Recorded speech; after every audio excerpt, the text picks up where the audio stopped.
Magandang araw po sa ating lahat. Magandang araw po sa inyo na nandyan, na nanonood po ng service na ito. At welcome po sa FCC Sunday Worship Service online. Kasi tayo po ay nasa online world na ngayon. Salamat sa Panginoon. At welcome din po sa mga fellow FCC members po dyan sa FCC 1, 2, and 3. Gayon din po sa mga non-members ng FCC, welcome po sa inyo, mga kapatiran po natin, mga kapanalig po natin sa Panginoon. Gayon din po sa ibang nanonood ngayon na medyo meron pa silang hinahanap na magpupuno ng puwang sa kanilang puso. At yun po ay ang Diyos lamang ang makapagbibigay. So welcome po sa ating lahat. At nawa ay mabusog po tayo sa ating pong mensahe na matututunan po ngayong umagang ito, ngayong araw na ito, galing sa Panginoon. At nagpapasalamat tayo sa Panginoon kasi yung technology sa ngayon ay meron na tayong pagkakataon na makapagpatuloy pa rin, continue to worship the Lord and praise Him through online.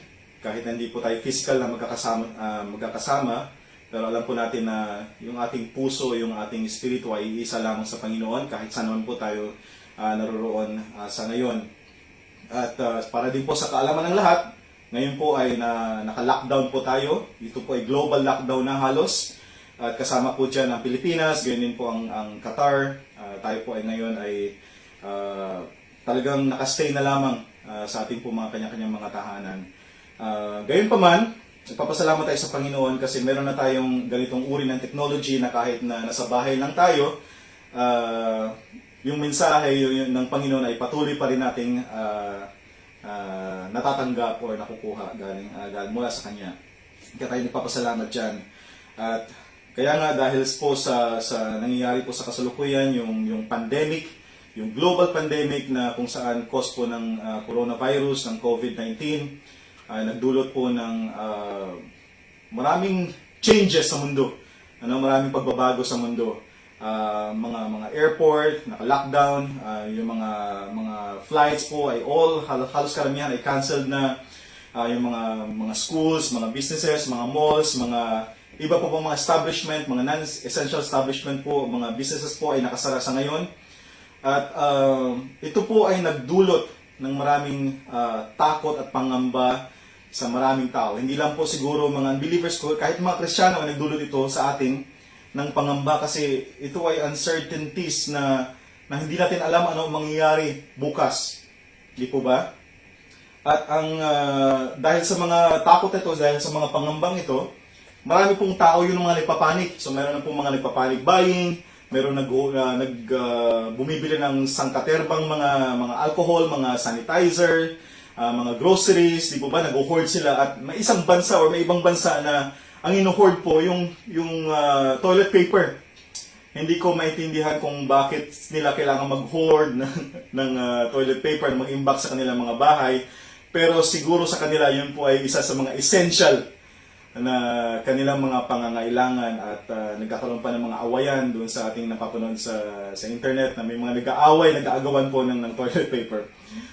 Ganyan pa man, bottom line po ay merong tayong takot kasi.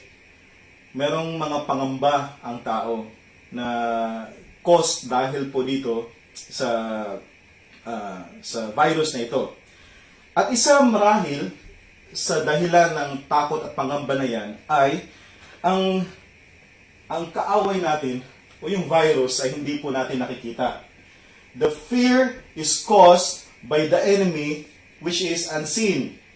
Di ba? Buti sana kung ang kaaway natin ay nakikita lang natin ng physical, gano'n. Hindi. Ang mga virus, mga bacteria, hindi po nakikita, microscopic po yan sila. So kung kailangan mo pa ng high-powered na microscope para makita po yung mga virus na yan. At napakabilis nilang makahawa.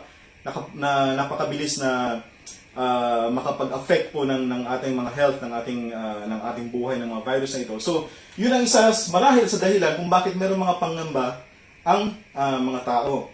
Buti sana kung halimbawa ang isang tao na infected ay nag-glow ng green or ng pula o ng yellow kung saan na mag-warn sa atin na, uy, huwag kang lumapit dyan kasi may infected siya ng virus. Hindi natin nakikita eh. Buti sana halimbawa mayroong virus dun sa hawakan o sa knob o kung saan mga bagay na makita mo silang kumikintab-gintab or nagigreen, okay, sana yun. At least, makikita mo na, oy, hindi ako lalapit dyan kasi may virus dyan. Hindi eh. So, hindi mo nga alam kung yung kapamilya mo, yung asawa mo, yung anak mo, o yung mga kamag-anak mo, makasama mo sa trabaho, eh may infected ba ng virus o hindi. Diba? Meron pa ngayon tinatawag na asymptomatic ba yun? Yung, kumbaga, wala siyang symptoms pero infected siya ng virus. So, kumbaga, carrier lang siya. Hindi niya alam na may virus siya. So, maaaring makahilobilo siya sa maraming tao. Kaya nga ang mga pamahalaan ngayon, ang mga gobyerno ngayon, ay meron ng pinapa-implement na social distancing. So, hanggat maaari, 2 meters apart yung layo mo dun sa pinakamalapit na tao sa paligid mo. At kailangan mo gumamit ng mga mask or ng gloves. At kailangan mo lagi magpunas ng, maghugas ng kamay at gumamit ng mga alcohol at sanitizer. So dahil ito,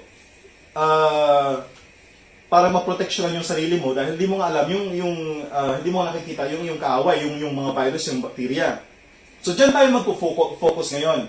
Kasi hindi lang po yung mga bacteria o virus ang hindi natin nakikita. Meron din sinasabi sa Bible na mismong ang Diyos ay nagsasabi na meron tinatawag na unseen world.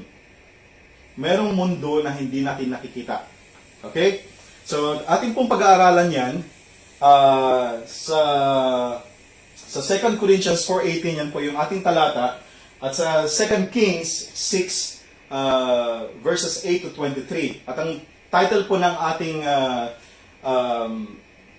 topic po ngayong umagang ito ay The Unseen World. Okay. Ano ba itong unseen world na ito? At ating makikita yan habang tayo magpapatuloy kung ano ba itong unseen world na ito at meron ba tayong paraan para makita ito. Okay. Bakit? Kasi sabi mismo sa 2 Corinthians 4:18, ang sabi ito, we look not at the things which we are seen, but at the things which are not seen. So, ang sabi daw doon, tumingin tayo doon sa mga bagay na hindi nakikita. Sabi sa Tagalog, kaya't ang paningin namin ay nakatuon sa mga bagay na di nakikita. Okay? Ang paningin doon natin ay dapat nakatuon sa mga bagay na di nakikita at hindi sa mga bagay na nakikita. So, malinaw po na sinasabi sa Bible na merong isang mundo, may world na unseen, na hindi natin nakikita. Pero doon daw tayo mag-focus sa hindi natin nakikita. So, isipin nyo yan. Isipin nyo yung kalagayan na yan. Kung paano tayo makakapag-focus, paano natin makikita yung bagay na hindi natin nakikita. Kasi sinabi mismo sa Bible na merong ganun at pwede natin sila makita. Okay? So, isipin nyo yan. Habang iniisip nyo yan, talo na tayo doon sa ating main chapter ng ating pag-aaral ngayong umagang ito sa ating worship service. Yan ay makikita po natin sa 2 Kings chapter 6 verses 8 to 23. Kung meron po kayong mga Bible ngayon na hawak or mga app, maaari Bible, makibukas po kayo sa akin. At the same time, kung sabayan nyo rin po ako, nandito siya. Hindi ko alam kung gaano kaliit ito sa mga screen niyo at kung anong gamit niyo sa inyo po mga tahanan sa panonood po ng service na ito. But, basahin ko na rin po sa inyo at isabihin ko na rin yung kwento. Okay? Sa ating talatang ito. Alright. So, basahin po natin sa verse 8. So, 2 Kings chapter 6 verse 8 to 23. Ang sabi po sa verse 8, when the king of Aram, ayon po sa mga historian, ito po ay si Ben-Hadad II. Okay? When the king of Aram, which is Ben-Hadad II, was at war with Israel, he would confer with his officers and say, we will mobilize our forces at such and such a place. But immediately, Elisha, the man of God, Elisha the prophet, would warn the king of Israel. Ang king of Israel ng panahon na yan ay si Joram. Okay. So, do not go near that place, for the Arameans are planning to mobilize their troops there. Okay. So, winawarningan ni Elisha, yung king of Israel, na mayroong planong atakihin ng king of Aram ang mga Israelita o ang Israel army. Okay? So, binabalaan ka agad ni Elisha na may plano yung king of Aram na si Ben-Hadad na atakihin itong lugar na ito. Alright? So, nalalaman ka agad ni King Joram. So, do not go near that place, for the Arameans are planning to mobilize their troops there. So, the king of Israel would send word to the place indicated by the man of God, which is Elijah, And then time and again, Elisha warned the king so that he would be on the alert there. Okay, so merong digmaan, may war ang nangyayari between the king of Aram, or kingdom of Aram, and the kingdom of Israel. So ang hari daw po ng king of Aram ng time na yan ay si Ben-Hadad, at ang hari ng time ng Israel ng panahon na yan ay si King Joram. Alright. So, they are at war. At may plano yung Aram, yung king of Aram, na magkaroon ng mga surprise attack. Diba? So let's say meron silang mapa ng Israel. Okay, nakikita nila, oh, dito atakihin natin sila sa lugar na ito. Or atakihin natin sila sa lugar na ito. Okay, so meron silang plano. At pinaplano nila yan kasi maraming mga sundalo siya na kailangang ipadala doon. Okay? So may mga strategy silang mga naiisip na at na mga ginagawang. Pero, nalalaman kaagad ng King of Israel yung plano nila. Dahil, through Elijah, which is the prophet. So, sinasabi ng Diyos kay Elisha yung plano ng King of Aram o yung plano ni Ben-Hadad. So, sinasabi niya si Elisha, which is in turn sinasabi ni Elijah sa King of Israel, kay King Joram. Kaya ito nangyayari, kahit anong plano na gawin ni Ben-Hadad, ni King of Aram, ay nalalaman ng Israel. So, hindi na nagiging surprise attack yung kanilang kalagayan. So, wala silang nagagawang surprise attack. Kaya, ang sabi niya, at ang sabi pa dito, time and again. Ibig sabihin nun, maraming beses. So, maraming beses sila nag-attempt na atakihin yung Israel sa iba-ibang lugar. Pero like every time, nalalaman ng King of Israel, Joram, dahil kay Elisha. Okay? So of course, ang sabi sa verse 11, the king of Aram became very upset. Sama na loob niya over this. So he called his officers together and demanded, which of you is the traitor or the spy who has been informing the king of Israel of my plans? So sama ng loob, galit na galit yung hari ng Aram. So sabi niya, sino sa inyo, pinatawag nila lahat ng mga officers, sino sa inyo ang spy dito o yung traitor sa akin na sinasabi lahat ng plano ko sa king of Israel? So, sama ng loob niya sa galit niya. Kasi wala siyang plano na hindi nalalaman ng Israel. So, sabi ng mga officers sa verse 12, it's not us, my Lord the king. Sabi nila, one of the officers replied, Elisha, the prophet in Israel, tells the king of Israel even the words you speak in the privacy of your bedroom. So, in that sense, nalaman ng mga officers, so maaaring meron din silang espiya sa Israel, ano? Kasi paano nila malalaman yan? So meron silang spy sa Israel na nalaman nila na itong si Elisha ang nagre-report ng lahat ng moves nila sa King of Israel, kay King Joram. So sabi nila dito, kahit yung mga words na sinasabi mo, Haring Ben-Hadad, sa privacy of your bedroom, ibig sabihin nun, sa kahit na pinakasekretong lugar na ng king, nalalaman ni Elisha yung iniisip niya o yung sinasabi niya. So, ganun kagaling. Kaya, so ito yung story na sa ngayon. So, ipatuloy natin. So, sa verse 13, sabi doon, go and find, sabi ni King Ben-Hadad, go and find out where he is. Hanapin doon nila si Elisha. The king commanded. So I can send troops to seize him. So plano nilang arestuhin at kunin si Elisha. And the report came back, Elisha is at Dothan. So itong Dothan is isang maliit na place sa loob ng Israel. So one night, the king of Aram sent a great army with many chariots and horses to surround the city. Okay. So, dahil nalaman na nga nila na si Elisha pala ay nasa Dothan, so meron silang mga intelligence, ano? Kasi nalalaman din nila kung nasaan. At nagpadala siya ng great army with many chariots and horses. Yung great army, magtataka ka, bakit kailangan ng great army with chariot and horses? Sa panahon na yon, kapag inisip mo ang great army, maaaring kombinasyon siya ng maraming batalyon ng mga sundalo, full battle gear. Meron silang mga trucks, meron silang mga APC, meron silang mga tangke. Kasi ang panahon na yun, yung mga chariots, ang horses, ano yan, malaking bagay yan, parang napakalaking advantage niyan sa panahon ng digmaan. So, mga chariots noon ay parang mga mini tanks nung panahon na yan. So, ibig sabihin nyo, pinadala ni King of Aram, yung best niya para doon sa Dothan, para arestuhin si Elijah. Okay? So, yan po yung nangyayari dito. At sabi niya dito, great army with many chariots and horses to surround the city. So, itong Dothan City ay talagang plano niyang paligiran para walang takas si Elisha. Pero yun nga, bakit kailangan great army? Maaaring naisip ni King Aram, kung itong King of Aram, kung itong si Elisha ay nalalaman lahat ng galaw ko, maaaring malalaman niya rin yung plano ko ngayon. Di ba? Pwedeng ganun. So, alam niya siguro, pero malaman man niya na plano ko siyang arestuhin o plano ko siyang kunin or i-seize, wala pa rin siyang takas. Di ba? Kasi isang buong batalyon na isang malaking army yung papalibutan yung buong city niya, hindi lang yung bahay niya, kundi yung buong city para wala siyang ligtas, wala siyang takas. At baka maaring alam niya makapangyarihan si Elisha, kaya gusto niya rin siguro makasiguro. Mahirap na.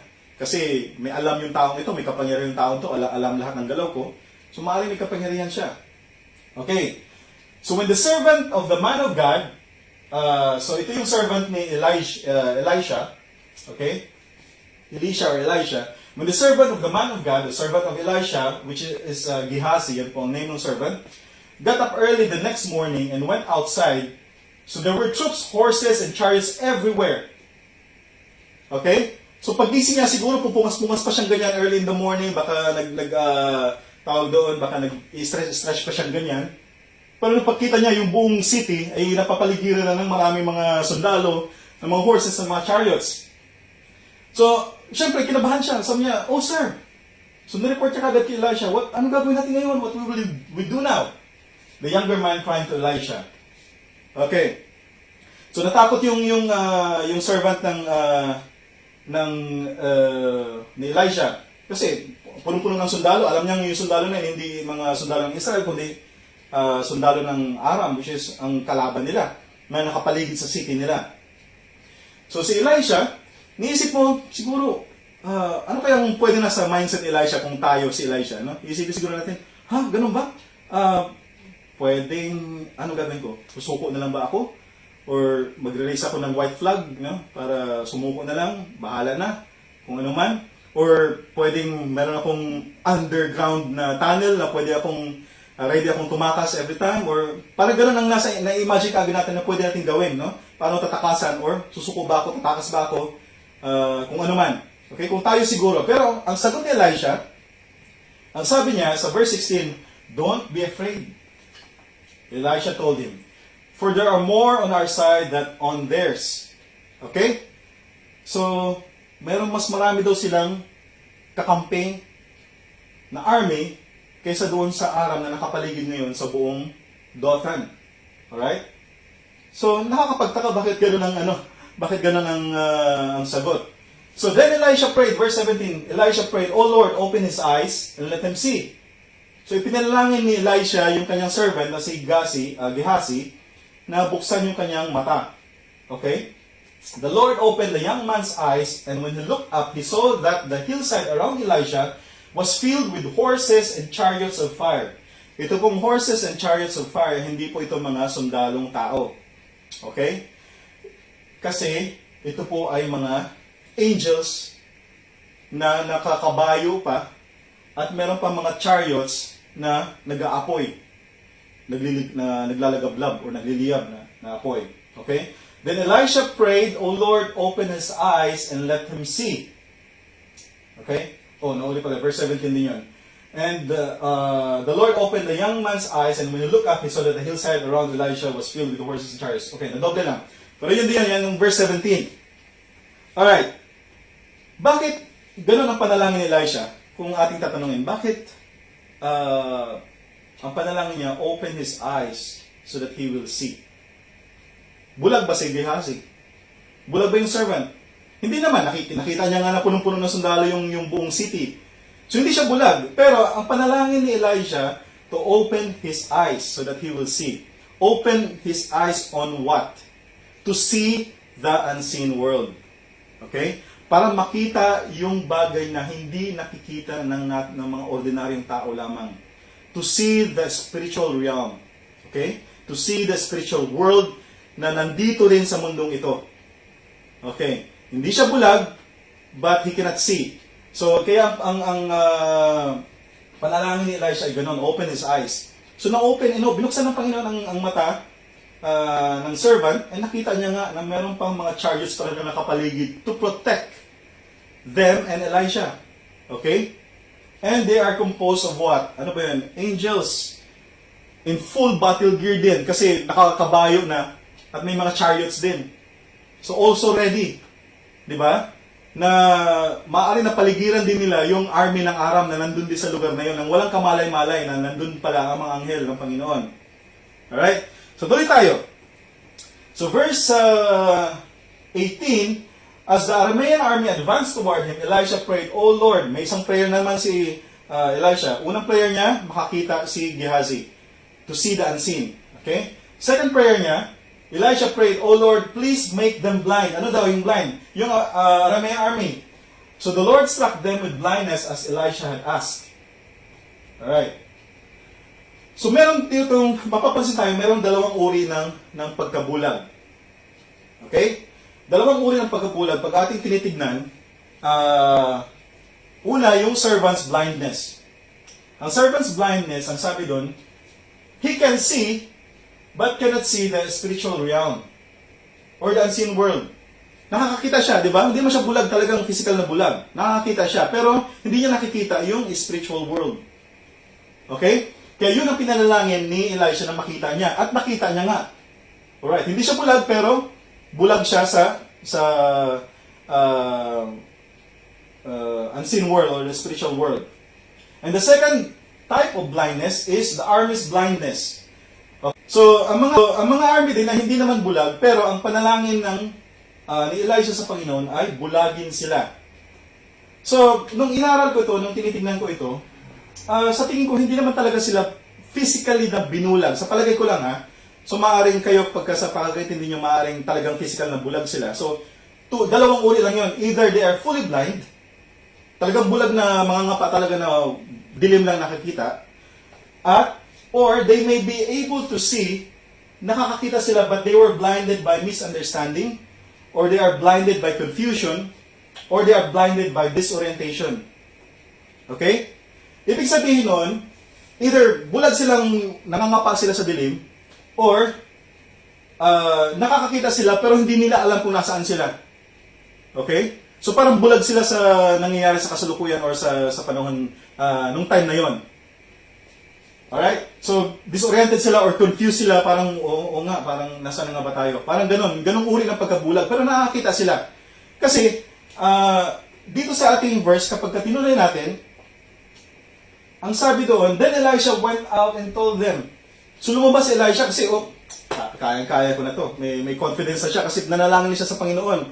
So kahit libo-libong, di ko siguro libo, mga hundreds of armies, di ko alam kung gaano kalaki yung Dothan. So nakadepende siguro doon sa size ng Dothan City, kung gaano karami ang pinadala niya. Pero kung sinabing great army, marami yon. So maaaring 500 to 1,000 soldiers siguro. Estimate lang. Okay? So ganun karami, pero ang lakas ng loob ni Elisha lumabas. Sabi niya, then Elisha went out and told them, you have come the wrong way. Kinonvince niya yung daan-daang mga sundalo, army, may mga officers yan, na, uy, mali yung pinuntahan nyo. You have come the wrong way. Sabi niya, this isn't the right city.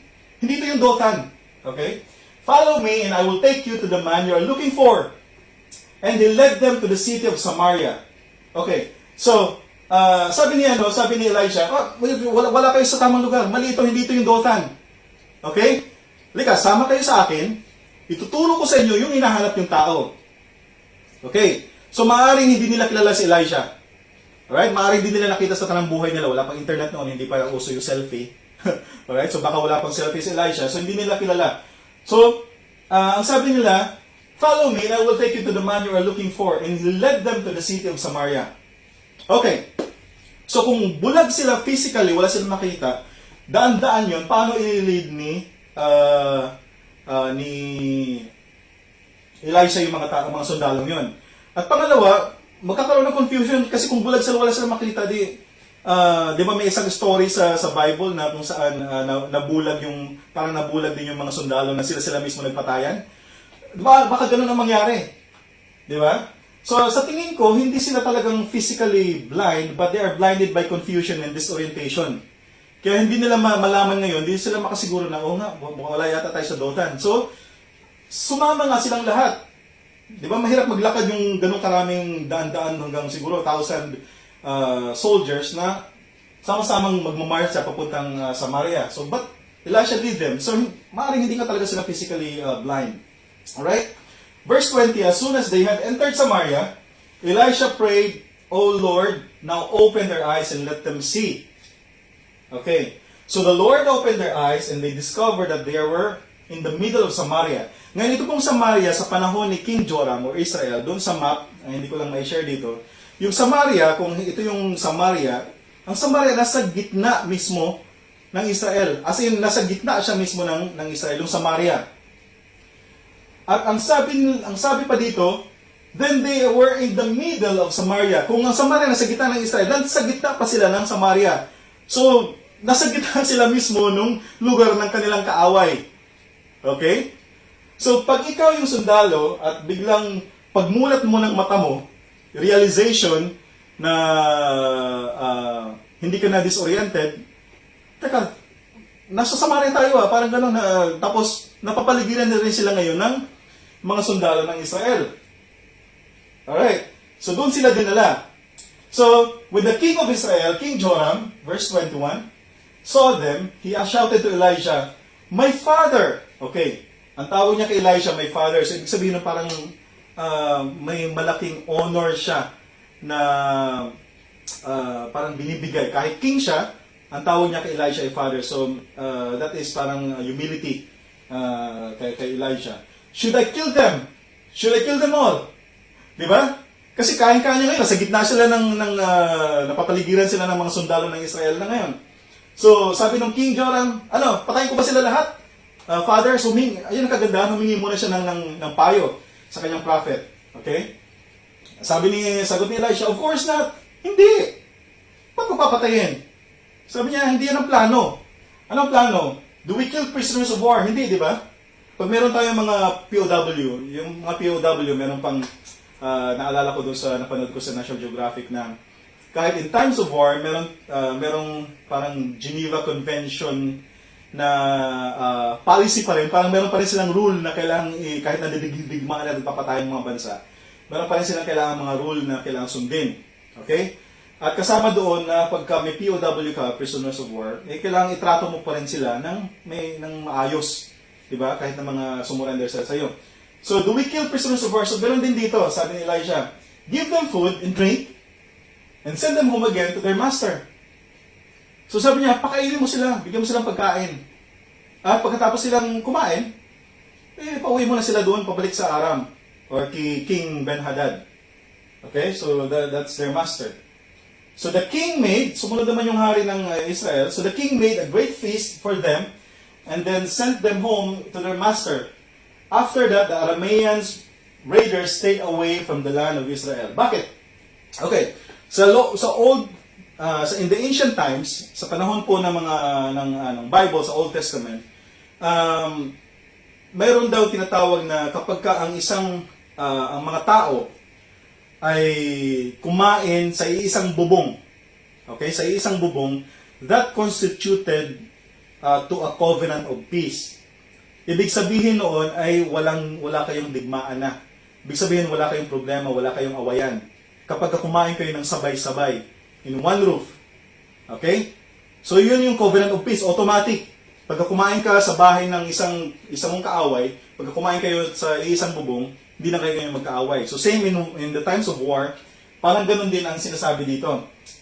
So kumain sila sa Israel. Okay? So under sila ng roof ng Israel at kumain sila doon, ibig sabihin nun, automatic meron silang pact of peace. Ibig sabihin parang meron na silang ang tinatawag doon, ceasefire na agreement or treaty na hindi na tayo magigera dahil meron na tayong covenant of peace. Okay.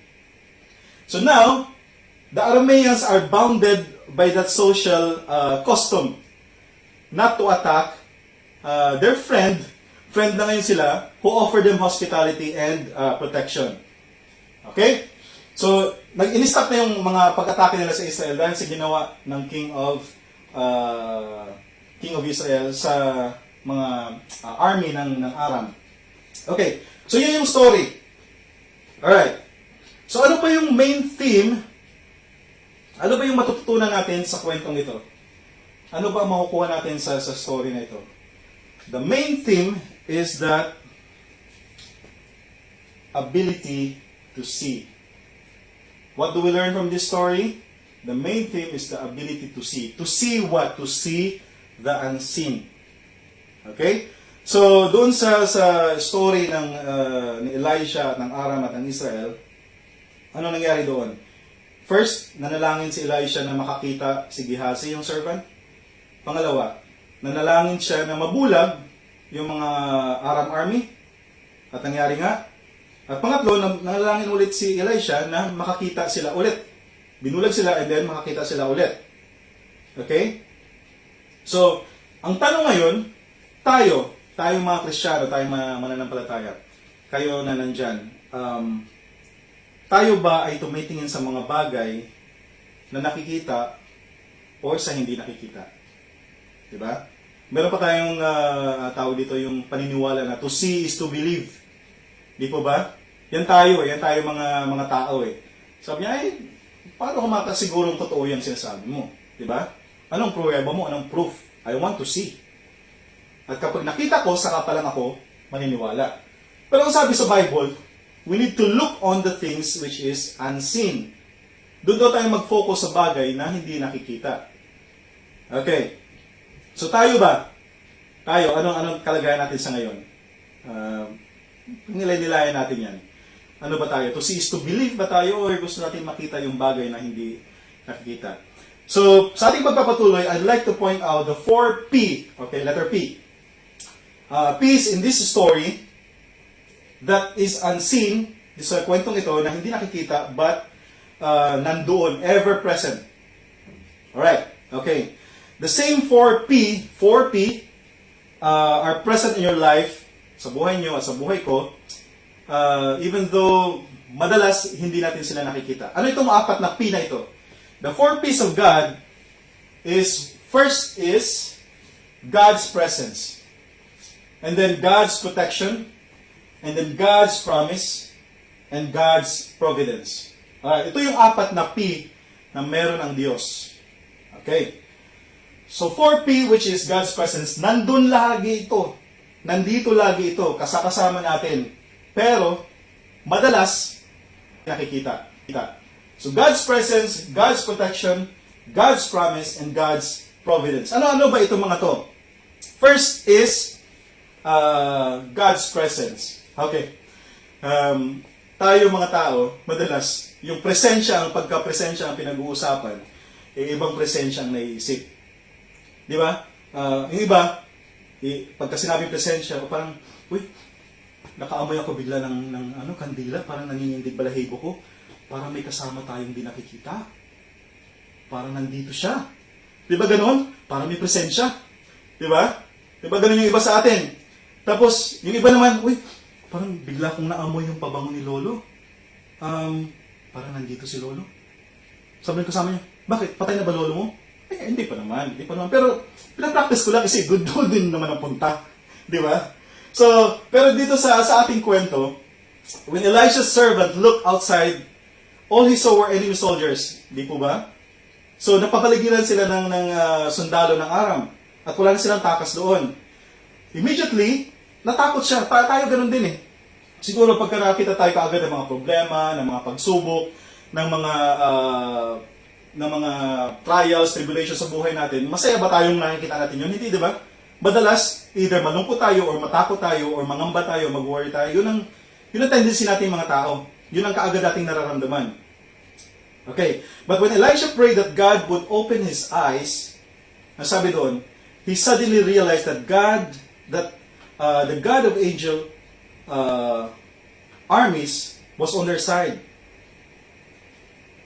So bigla yung na-realize na yung sundalo ng Diyos, which is composed of angels, are on their side.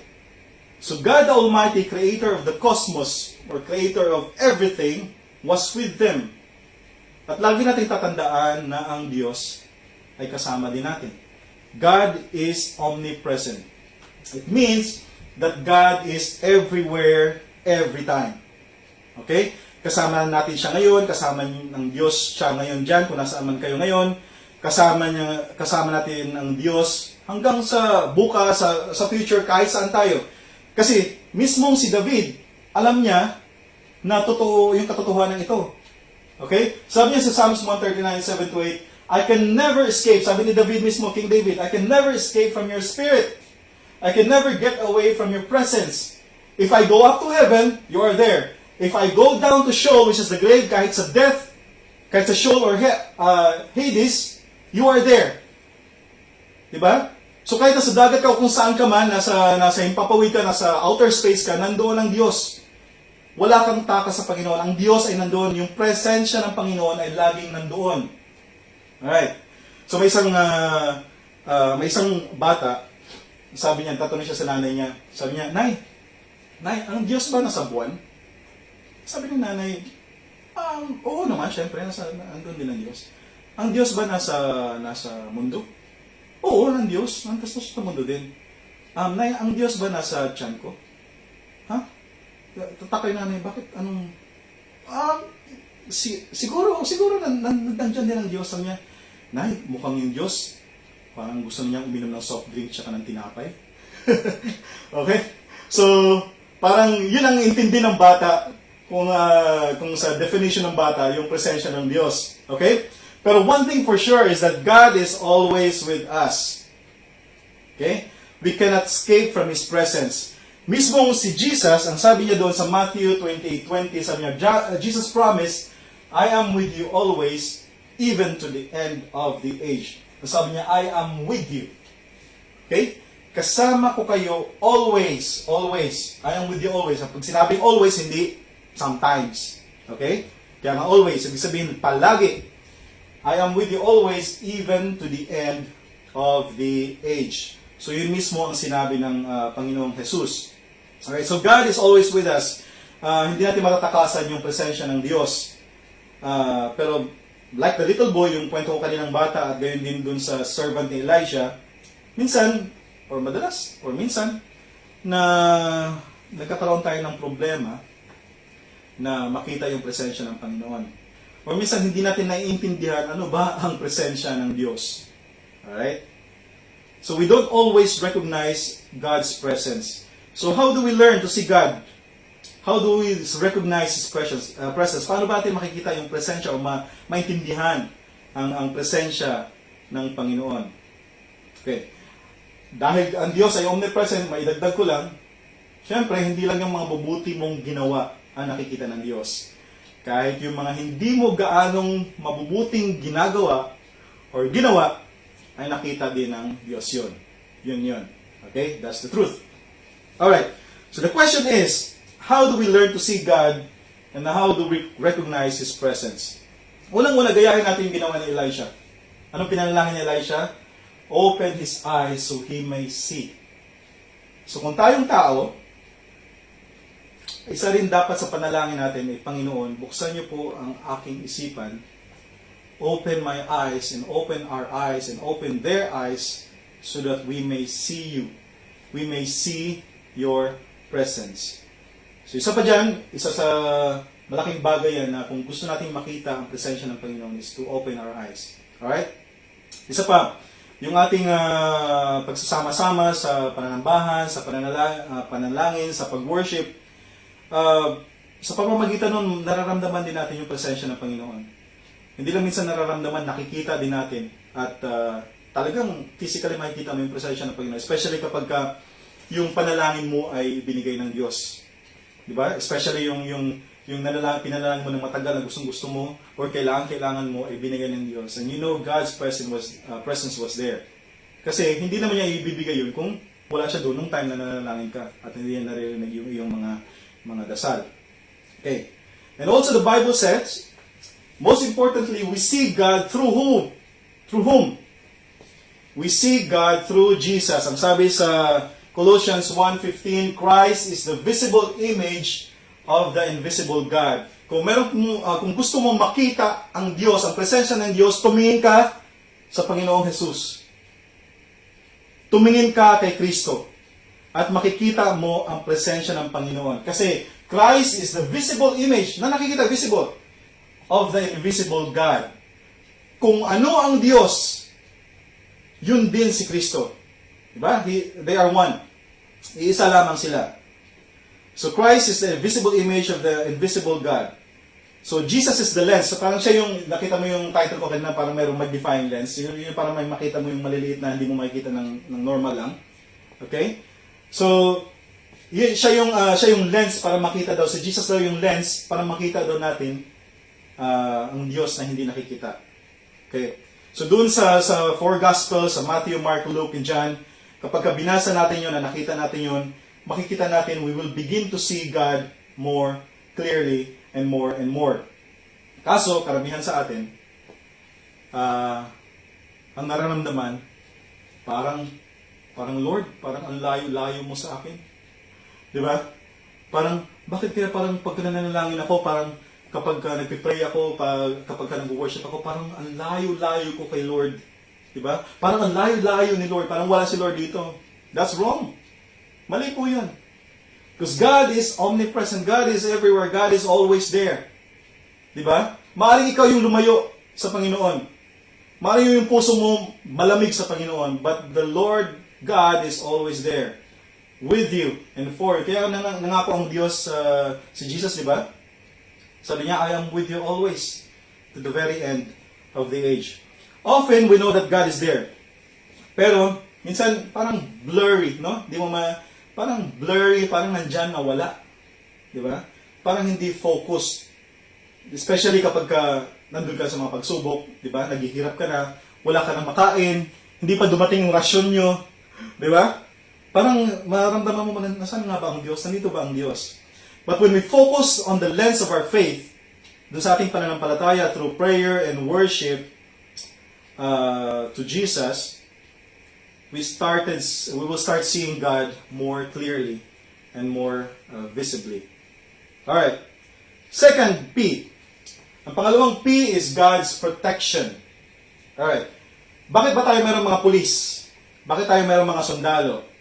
Bakit meron tayong mga bumbero?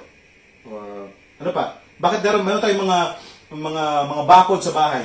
Diba? Bakit yung mga mayayaman, sobrang taas ang bakod, hindi mo makita na parang wala namang bahay doon kasi sobrang taas sa mga bakod nila. May mga tusok-tusok pa, may mga matatalas pa. Minsan meron kuryente pa. Diba? Tapos bakit may mga alarm system sa bahay? Bakit ba tayo nag-aalaga ng aso? Diba? As pet, and isa yan sa dahilan kasi gusto natin mayroong nagbabantay sa bahay. Because we want protection. Diba? Gusto natin na mayroong nagpo-protect sa atin. Minsan, yung insurance is also a form of protection. Diba? Uy, pag may nangyari sa'yo mamaya, diba? At least protected ka. Diba? Merong pera na makukuha ka o yung pamilya mo. Yung insurance is a form of protection. So maraming types of protection sa mundo. So dahil gusto natin nun, gusto natin na feeling safe tayo. So, but also God is offering protection, lalo na sa kanyang mga anak. Okay. Ang sabi doon, sa Psalms 34:7, sabi doon, the angel of the Lord encamps around those who fear Him, and He delivers them. Naalala niyo yung story natin? Diba? Nung binuksan ng Diyos yung mata ng servant, ano nakita niya? There were angels gathered in camp, nandoon, ready to go in one order. Nandun sila, ready, anytime. To protect who? God's children. Elisha and the servant. Diba? The angel of the Lord encamps around those who fear Him and He delivers them. So yung fear dito, hindi yung takot sa Diyos, kundi itong fear fear in awe or reverence. Yung alam mong sobrang kapangyarihan ng Diyos at kahit anong bagay walang imposible sa Kanya. That's an awe and reverence. Okay? And He delivers them. Okay? This fear comes with faith as well. Right? So dun sa kwento nakita natin yon. Physically nakita visibly nakita ni mismo ng servant na totoo pala ito. Diba na ito ay nasa Psalms. Yung kwento kanina ay nasa 2 Kings. Pero ito yung pinangako ng Diyos. Alright. Ano pa? Doon sa kwento sa kwento ni Jesus, doon sa nung siya i-aarestuhin na sa may Gethsemane, di ba? Sabi ni Peter, parang naglabas siya ng itak agad ng sword niya kasi lalaban siya. Pero sinabihan siya ni Jesus, ang sabi ni Jesus kay Peter, nirebuke niya si Peter. Ang sabi niya, "Don't you realize that I could ask my Father for 12 legions of angels to protect us, and He would send them instantly." One instant. Okay? Don't you realize I could ask my Father for 12 legions. 12 legions. Okay? Ang sabi nila, ang 12 legions daw ay composed of around 72,000 angels. Wow! At meron tayong mababasa sa Bible na isang anghel lang kaya mag-wipe out ng isang army, isang buong batalyon ng army. Isang anghel. 72,000 angels. God can send that instantly. So nakikita natin na meron ganun, kayang gawin ng Diyos yun. Of course, hindi kailangan ni Jesus ng protection kasi alam niya oras niya yun eh. That's His time. Okay? That's His time to go. Part doon ng plano niya na iligtas ang tao sa kanyang mga kasalanan. Okay? Ligtas ang mundo. Pero, it just makes us realize na kayang gawin ng Diyos yun. Yung ganun karaming anghel na ipapadala sa atin. At isipin din natin na, ang sabi doon, those who fear Him ay pinapadalahan din ng Diyos ng angel to protect us. Okay? So, ganun dapat tayong protection. Dapat nating tandaan yun, dapat nating isipin yun na tayong mga anak ng Diyos ay mahal din ng Panginoon at handa siyang protektahan sa lahat ng oras, sa lahat ng pagkakataon. Alright. Pero, may problema. Ang problema sa ating mga tao, gusto natin visibly or physically nakikita natin yung protection na yun. Para bang force field. Diba? Kung nanonood kayo ng Star Trek, meron silang shield.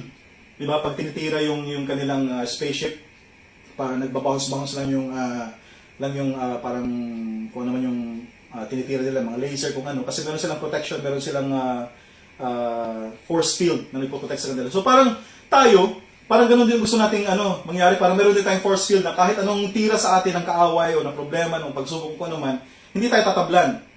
Diba? Parang hindi tayo maapekto ng kaya. Parang ganun ang gusto nating mangyari. Of course, yes, God, kaya ng Diyos yan na i-protect tayo sa mga ganyang mga pagsubok, sa mga evil or disaster sa mundo. Pero dapat din nating tandaan na nandito pa rin tayo sa mundo, which is a fallen world. Okay?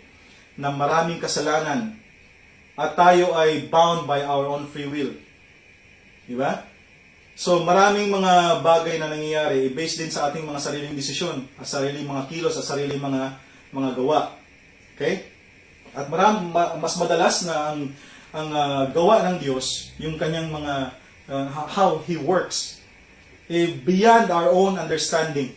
Diba? Lagpas dun sa kung ano lang yung kaya nating intindihin. Alright? So, ang protection may be like a peace and strength sa gitna ng mga pagsubok. Tulad niyan, halimbawa, ngayon, merong fear at takot ngayon, merong problema sa ang buong mundo, hindi lang ang Pilipinas, hindi lang Qatar, at ang buong mga iba-ibang places pa dahil sa virus na yan. At kung maaari lang, meron din tayong force field, kung gugustuhin lang natin, na kahit anong hawak ko sa kahit sinong infected, hindi ako hindi ako tatablan, hindi ako ma-infect. Diba? But protection may also come as peace and strength. Diba? Tayong mga Kristiyano, madalas kapag tayo nananalangin, nagkakaroon tayo ng peace, ng kapayapaan na alam natin na nandiyan ang Diyos, maaaring i-allow niya sa atin yan, but we know that God will always be with us in protecting us and taking care of us. Okay. Sa Old Testament, madalas binabanggit ang Diyos as a strong tower. So God is always compared to a strong tower. Ano ba yung strong tower? So itong tower na nakita niyo, parang ganyan pero mas mataas ang konti. Ito medyo punggok kasi ito eh. Pero usually ang mga tower ay mas matataas kasi minsan nagiging observatory yun. Okay? Malayo pala yung kaaway, nakikita mo na yung mga army na paparating. Ganun yung mga fortresses, ganun yung mga castle nung time na yun. At pagka nandyan sila, halimbawa nandyan na yung mga kaaway, pag in-example na natin na a strong tower, hindi naman dahil nakikita ng kaaway, may tower sila, uwi na tayo. Di ba? Ayawan na. Talo na tayo. Hindi naman ganoon eh. Lumalaban pa rin sila eh. Pero, ang protection ng Panginoon ay nandito, pero we still have to fight. Nandun ang protection ng Panginoon sa strong tower, pero we see, we have a great advantage. Meron tayong advantage of height. Meron tayong advantage of the protection of the walls na nagsusurround doon sa tower na yon. So kahit na batuhin tayo dyan, or panain tayo, or sibatin man tayo habang nasa loob tayo ng tower, meron tayong protection. So same as what God is doing. Okay? Hindi ibig sabihin huwag ka nang lumaban. Di ba? Alis tayong kaaway kasi nandito na tayo sa tower. Hindi. We still have to fight, but we are in a position of strength. We are in a position of advantage. May advantage tayo kasi may protection tayo, mga kaaway natin wala. So the same thing with God. Kapag sinabi ng Diyos na I will protect you, it doesn't mean na hindi na tayo magkakaroon ng mga problema, hindi na tayo magkakasakit, hindi na tayo masasaktan. Okay? But we look at our problems in a position of strength. We look at our problems with advantage. We look at our problems na nandun ang Diyos as our protector. Na nandun ang Diyos as our friend. Diba? Nakakampi natin ang Diyos. Diba? Sabi nga ni Paul, sabi niya, if God is for us, who could be against us? Diba? Hindi ibig sabihin nun, hindi ka na makakaranas sa mga problema, mga pagsubok at mga hapdi at sakit at kirot. Diba? But, yung protection ng Panginoon ay nandoon. Doon po lagi natin tatandaan. Right? God is your shelter. God is your strong tower. And God is your protector. Isipin mo natin yun. God is a strong tower. Pangatlong P. Third P is God's promise. Okay. Pagka binasa po natin ang Bible, kung nagbabasa pa tayo ng Bible, ang Bible po ay punong-puno po ng promises of God. Okay? They are in thousands of promises na nasa Bible, both Old and New Testament. Napakaraming pinangako ang Panginoon. At karamihan sa mga pangakong yun, o di man karamihan, lahat ng mga pangakong yun ay pawang mabubuti. Okay.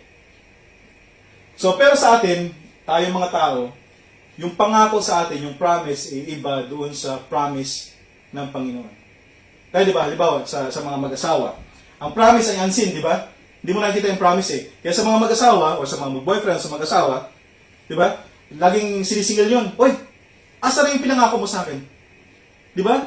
30 years na tayo mag-asawa, wala pa yung pangako mo, hindi ko pa makikita, nasan na? Di ba? Ganun yun. Hindi nakikita yung pangako. Ano pa? Mga nangungutang. Diba? Uy, nangako ka sa akin. Sabi mo, babayaran mo ko ngayon. Diba? Hindi lang yung bayad mo na wala. Pati ikaw na wala na. Nasa yung pangako mo? The unseen promise. But God made thousands and thousands of promises in the Bible. And the Lord God never fails on His promises. Lahat ng pangako ng Panginoon ay ginagawa niya at tinutupad niya. Isa sa pangako ng Diyos, sa Psalms 18:3, sabi niya, I call to the Lord who is worthy of praise, and I have been saved from my enemies. Kung isa ito sa mga pangako ng Diyos na related doon sa ating story kanina about Elisha and the kings, King of Aram and King of Israel. Sabi niya, I call to the Lord na ginawa ni Elisha, who is worthy of praise, and I have been saved from my enemies. Di ba? The Lord God protected them. Kung tayo siguro ang nasa kalagayan ni Elisha noon, anong panalangin natin? Kung meron tayong kapangyarihan na katulad ni Elisha na kapag nanalangin tayo nangyayari, maaaring sabihin natin, Lord, paulinanin mo ng apoy o ng bato kung saan, gunawin mo yung mga taong ito, buksan mo yung lupa, lamunin silang lahat, yung mga army na ito. Maaaring ganon. But God's plan is different. Iba ang gusto ng Diyos. Ang sabi niya, bulawin mo sila. Diba? Walang nasaktan. Nagkaroon pa ng parang fiesta. Ano? Okay? But that's the form or way of God's promises for us.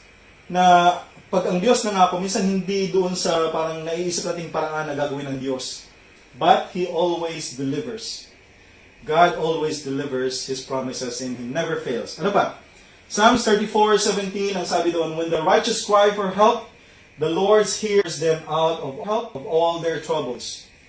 So may pangako ang Diyos, when the righteous cry for help, righteous. Are we righteous? Tayo po ba'y matuwid?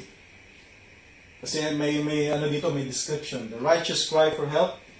The Lord hears and delivers them out of all their troubles. Alright.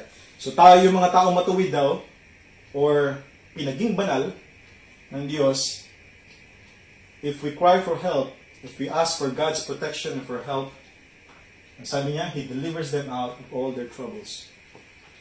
Inaalis sila sa kanilang mga problema or anumang mga sakuna na kanilang naranasan. We are always and always covered by God's promise. And it's always there. We cannot see them, di natin nakikita yun, diba? But it's always there for us. Okay. His presence is always there. We are covered by His protection and we are covered by His promise. Panghuli at pangwakas, hindi naman pangwakas, panghuli lamang. Last but not the least, God's providence. Alright. God's providence, ano ba ibig sabihin ng providence? God's providence refers to God's plan and provision. Yung plano ng Diyos at yung kanyang provision. Yung provision is mga blessing na binibigay sa atin ng Panginoon out of His mercy, out of His love, out of His kindness. You know, sa kagandahang loob ng Diyos, He provides. That's provision, that's providence on what He provides. Doon sa ating story kanina, kung ating babalikan ulit, unusual yung pangyayari, no? Napaka-unusual yung mga events na yun, how it unfolds. And habang nag-unfold yung mga step na nangyayari mula from plano ni Aram na nalalaman ng Israel na nagalit yung king of Aram, and then sabi niya gusto niyang hulihin si Elisha, tapos nandun na yung servant na natakot at nakita niya yung laksa-laksa mga angels na nandun to protect them, and then binulag yung army. Unusual yung mga event, di ba? So may flow ng story, pero iba-iba yung parang talon-talon dito kung saan-saan. Di ba? But as the story unfolds, it becomes more and more obvious that it was all part of God's plan. From the start to end, walang nasaktan. Di po ba? Wala tayong nakita doon na nasaktan kasi aatake pa lang may plano pa lang umatake yung army of Aram sa mga Israelita. Nalalaman ng Israel na nandun yung army. So walang nangyayaring battle. Alright? Hanggang sa huli, walang nasaktan. And we can all see that this is all part of God's plan. And even though we may not see it or understand it, anything we're going through right now is part of God's plan too. So, kahit yung mga pangit na nangyayari sa buhay natin, kahit yung mga hindi kanais-nais na mga nangyayari sa buhay natin, yung gera hindi naman kanais-nais yun, di ba? Yung kubkubin ka, si Elisha yung time na yun, sino may gustong palibutan yung buong city mo at ikaw lang yung target, di ba? At great army yung nandoon. Hindi magandang pangyayari yun. Di ba? Lalo na sa ating mga ordinaryong tao lamang. Okay? So, and even though we may not see it or understand it, everything we're going through right now is part of God's plan too. Ang problema sa atin, yung mga plano natin minsan, kapag tayo ay plano, madalas hindi naman tayo ang may control ng plano. Di po ba? Of course, gusto natin lahat ng yung step 1, step 2, step 3 na ladder ng ating plano. Gusto natin mangyari hangga't maaari, ginagawa natin yung best natin na magawa natin yung planong iyon. But still in the end, marami mga factors na nakaka-affect doon sa plano. Di ba? At factors na nasa mundo tayo, yung sino kasama natin sa plano, kung sino yung para saan yung plano natin. Hindi natin madidictate na talagang 100% ma-attain natin o ma-achieve natin yung ating plano. So, minsan, parang, pagka tayo nagplano, ito lang yan, madali lang, ganyan. Isang straight line lang yan, A to B. Di ba? Pag ginawa ko ito yung outcome. Yan ang plano ko.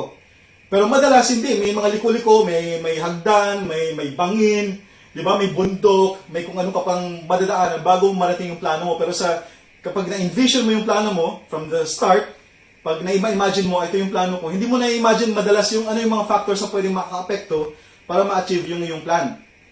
Okay? So minsan, may mga time pa na talagang in the middle of your plan, journey mo dun sa plan na yun, boom! Biglang bumagsak lahat ng plano mo. Diba?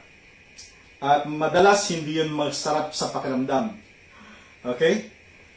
So, whether it's a consequence of something we've done or simply circumstances that are out of our control, suddenly plans change. Okay? And sometimes, they totally disappear. But one thing's for sure, that God always provides. Sabi nga ni Santiago, alam ni Santiago yun, sabi niya sa James chapter 4 verse 13-16, look here, you who say today or tomorrow we are going to a certain town and will stay there a year, we will do business there and make a profit. How do you know what your life will be like tomorrow? Diba? Your life is like the morning fog. It's here a little while, then it's gone.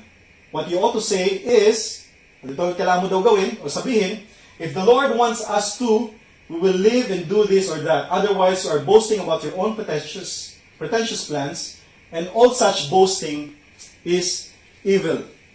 Alright, malinaw po yan. Tayo, pag nagpaplano tayo, ito gawin ko, ito, meron na akong result, may outcome na ako, wala ka pa sa unang hakbang, wala ka pa sa step 1, may outcome ka na. May na-imagine ka na, ito yung mangyayari. Pero sabi dito ni Santiago, ni James, sabi niya, paano ka nakakasiguro ano pwede mangyari bukas? Or mamaya? Di ba? Sabi niya, kasi yung buhay daw natin, parang hamog lang. Morning fog, hamog. Na nandito ngayon, mamaya-maya, after na bago magtanghali, wala na yung hamog. Ganun lang kabilis yung ating buhay. Okay. So what you want to say, ano daw yung sabihin natin? If the Lord wants us to, if it's God's will, kung loloobin ng Panginoon, ito yung aking plano. Diba? So what does that mean? It means na yung ating plano, dapat nandoon ang Diyos. Okay? Huwag yung plano natin, saka natin isisiksik ang Diyos doon sa plano natin, kundi kung ano yung mismong plano ng Panginoon, and He should always be on top of that plan. Alright? So kaya ito ang sinasabi dito ni James. So plans can be good, but when your whole life is shaped around your plans, kung yung ating buhay daw ay andun na, kung ano na lang yung plano natin, doon na lang tayo nakasiksik, yun na lang nag-guide sa atin, yun na lang nagdadala sa atin o nagdadrive sa atin, then yung ating focus ay more on our own selves or our own profit. Nagiging selfish na tayo. So we become so focused on accomplishing them that we lose sight of God. Diba? So ito plano ko, ito. Kaya ko yan, kaya kong gawin yan, achievable yan, ganyan. Pero at the end, nawawala na yung ating focus, yung ating attention sa Panginoon. Amen, hallelujah. Balik po tayo. Naubusan ng film yung aking camera, so kailangan magpalit ng roll ng film. Okay. So, balik tayo sa plano natin. Ang sabi dito sa last part po ng verse 16, otherwise you are boasting about all your own pretentious plans, and all such boasting is evil. Hindi po masama ang plano, don't get me wrong. Okay? Mismo ang Bible, ang Diyos, tinuturuan tayo yung paano magplano ng maayos. Pero kailangan ang plano natin ay kasama natin dapat ang Diyos. Okay? Let Him be the God of our lives, and let Him be the God of all our plans. Kasi sabi ng Panginoon sa Proverbs 19:21, you can make many plans, but the Lord's purpose will prevail. Okay, ano po ibig sabihin yan? The best thing we can do when looking to the future, or when life doesn't go according to our plan, is just let God be God and do His work and do His magnificent works in our lives and our plans, di ba? Mas alam ng Diyos merong nakikita ng Diyos yung hindi natin nakikita. Di ba? Nakikita ng Diyos kung anong mangyayari kapag tinuloy natin itong mga planong ito. So kung may time man na parang nasira yung ating plano, or naudlot yung ating plano, or hindi nangyari yung ating gustong mangyari, then just let God do His work. doon sa planong yun. And trust in God and have faith in the Lord na aayusin niya yung planong yun. Based on His own plan. Okay? We should align our lives with His plans. Instead of trying to fit God into our plans, we need to fit into His plans. Okay? Right now, sa nangyayari sa ngayon, maaring, ngayon nagkakagulo na sa mundo, buong mundo, maraming mga namamatay, maraming infected, maraming nangangamba, maraming fear. Okay? At I'm sure na itong pandemic na ito ngayon, itong COVID na ito ngayon, hindi kasama sa ating mga plano. Di ba? Hindi na nga tayo makalabas ng bahay. Lockdown na rin tayo. Kaya yung iba sa atin, umaasa na nga lang ng rasyon. Hindi na nga makabili man lang ng mga basic necessities natin. So, hindi ito kasama sa plano natin, I'm sure. I'm sure walang nagplano sa atin na, pagdating ng 2020, di ba? Merong coronavirus. Ayusin ko yung ating plano. Meron ba sa inyong gumawa ng ganyan? Maaring wala. Okay, unless na meron kang mata na parang si Elisha, or unless ikaw ay propeta, so walang nakaisip sa atin na mangyayari yan. But the truth is, God is always in control. Yung po lang po ang ating kailangan tandaan. God is always in control, and His plans are never or will never fail. Okay? Yun lang po lagi nating iisipin. It may be hard to see, mahirap mang makita kung ano talaga ang gustong mangyari ng Diyos, o ano talaga ang plano ng Diyos. But let's look for God's providence, kung paano nagpo-provide ng Panginoon in the midst of this pandemic, in the midst of this problem. Okay? Ang Diyos po, nangako siya na hindi niya tayo pagkukulangin. Nangako ang Diyos na hindi niya tayo iiwanan. So yung presence ng Panginoon ng Diyos, maraming ipinangako ang Diyos sa bawat isa po sa atin. Yung mismong pangako ng Diyos ay ipinangako niya. Di po ba? Kung ating iisipin nyo ng mabuti. So in conclusion po, kung ating babalikan po yung story po kanina, yung servant po ni Elijah, nung nakita niya yung mga laksa-laksang mga army ng kaaway na napapaligiran yung buong city, hindi niya malamang nakita, or malamang hindi niya naisip o nakita yung presensya ng Panginoon doon. Hindi niya nakita yung protection ng Panginoon doon. Hindi niya nakita yung promise ng Panginoon doon. Maaaring hindi niya nakita yung providence ng Panginoon doon. Maaaring nakita niya lang yung problema. Maaaring nakita niya lang yung trouble. Di ba? Kasi kung tayong tao, yun lang lagi nakikita yung physical, yung visible things lang. We don't know how to see the things that are unseen, sabi ng Bible. Di ba? The unseen world. Maaaring nagpanic din siya. Maraming problems, panic. Diba? Maaring nakaka-relate tayo dun sa nangyari or dun sa naramdaman or naranasan ni Gehazi, ng servant. No?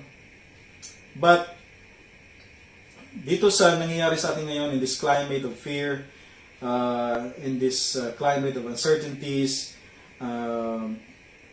mas dapat tayo ngayong mag-focus dun sa mga bagay na hindi natin nakikita. Diba? Na sinasabi sa Bible. Let's focus on the things that are unseen as what the Lord told us. Like Elisha, we need to see God's presence. We need to see God's protection. We need to see God's promise. And then we need to see God's providence. At tayo manalangin din. Ipanalangin natin, Lord, open my eyes and open our eyes so that we may see you. We may see your presence, Lord. We may see your protection, Lord. Na hindi lang po yung nakikita namin yung aming mga problema lamang, yung aming nararamdaman lamang, yung aming naranasan lamang sa kasalukuyan, na hindi magaganda. Turuan niyo kami, Panginoon, na ganong uri ng panalangin, na makita kayo lamang, na makita yung inyong glory sa aming po mga buhay, sa aming mga tahanan, sa aming pamilya. Okay? Let's pray for others that God may open their eyes and give them comfort, courage, and hope for whatever life may throw in their direction. So mga kapatid, bilang pong pagtatapos, let's not lose our focus on the Lord. Ngayon yung time. This is the perfect time actually, na mas lalo tayong kumapit sa Panginoon, mas lalo tayong magtiwala sa Diyos. Diba? Kasi the more that you come near and near to the Lord, the more that you will see And the more that you will experience His presence, His protection in our lives. Ganun lang yun. Ganun lang po kasimple yun. Sa iba, parang ang hirap yun kasi di ko nga nakikita ng Diyos. But we have to do this. Di po ba? Kailangan natin pag-aralan sa paano paraan natin mas makikita at mararamdaman ang presensya, ang protection, ang promise, ang providence ng Panginoon. Tayo po ay manalangin. Lord, maraming salamat Panginoon sa inyong pong kabutihan sa bawat isa. Salamat Lord sa aming pong napag-aralan ngayong araw na ito. Salamat Panginoon sa inyong pong mga salita Panginoon na nagbibigay at magbibigay po sa amin buhay spiritual ng kalakasan, ng kalusugan. Salamat po Panginoon sa inyong pong presensya. Thank you Lord for your presence. Thank you for your protection. Thank you for your promise. Thank you for your providence Panginoon. Na laging nandiyan o Diyos. Hindi man namin makita Panginoon physically o visibly, pero nandyan siya palagi sa amin Panginoon, kasama namin kayo. Maraming salamat po Panginoon sa katotohanan ito Lord, na nagbibigay sa amin ng kalakasan, ng kasiglahan, ng joy, ng peace, ng strength Panginoon, sa gitna po ng nararanasan namin mga pagsubok sa kasalukuyan. And this same peace, the same protection, the same providence, the same promise, the same presence will also protect us in the future, Panginoon, sa araw ng bukas at sa mga susunod pa, Panginoon. Lord, teach us how to open our eyes, Panginoon. Open our eyes, Lord, that we may see you, we may see your presence, we may see the unseen world na iyo pong sinabi, Panginoon, sa bawat isa. Salamat po, Panginoon, at huwag po nawa kami mag-focus, Panginoon, sa mga bagay na amin po nakikita na madalas ay pangit, madalas ay hindi maganda, Panginoon. Kundi we should focus on you, the unseen God, the invisible God, but always there, and always good, and always beautiful, and always wonderful, Panginoon. Lord, help us and lead us, Panginoon. And we also lift up to you in prayer, Panginoon. Alam po namin, Lord, that you are Lord of everything. You are Lord of this world. You are the God of everything of this universe, Panginoon. That maging sa mga karamdaman, sa sakit, sa COVID, sa coronavirus, Panginoon, you are on top of this, Lord God. Salamat po, Panginoon, that we know, Lord, that it may not be good, may not be, parang hindi man po maganda sa aming pong paningin, Panginoon, ang coronavirus, Panginoon, but this is all part of your majestic plan, Panginoon. Salamat, Lord God, sa kapayapaan, sa kalakasan, sa kabutihan na iyo pong pinamalas po sa amin. Thank you, Lord, for everything, Lord. Ganyan din po, Panginoon, kayo po magpala po, Panginoon, sa lahat po ng mga kapatiran po namin na nakapanood po ng mensaheng ito na mula po sa inyo, Panginoon. Please continue to bless them and lead them and guide them, Lord God. And give them strength, Lord God, and open their eyes so that they may see you more and more. At makita po nila, Lord, ang inyong pong presensya sa kanilang mga buhay, Panginoon, kung paano po kayo kumilos, kung paano po kayo gumalaw, Panginoon. Salamat, Panginoon. Lead us and guide us and bless us. Salamat po, Lord. Ito na po muli ang aming samot dalangin at papuri at pasasalamat sa matamis sa pangalan ni Kristo Jesus. Amen. Amen. Salamat po sa lahat at tayo pong lahat ay pagpalain ng ating pong banal na Diyos. Amen.